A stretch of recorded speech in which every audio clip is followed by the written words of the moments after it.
waliwo confusion eri wakati wa UNC oba na kibiina ki ng'abantu baganidde Kyagulanyi yakitandika alaga ne kino yakitandika bamusaaze bane ne ani yakola ki wujjukiramu awo katono kakati awo kiringa ekigambo twejjukizeeko ku bibiina by'obufuzi nga byajja mu Uganda ekyasookera ddala naye abantu ate kye beerabira bulijjo kyali kiyitibwa League of Uganda Citizens and Labour Party. Ekyo kyatandikibwa omusajja yavanga mu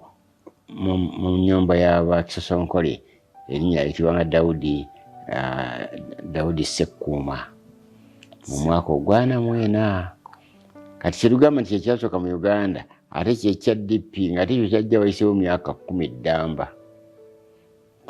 DP yajja mwaka gwa 54 naye nga Labour Party eri yatandika mu gwana 49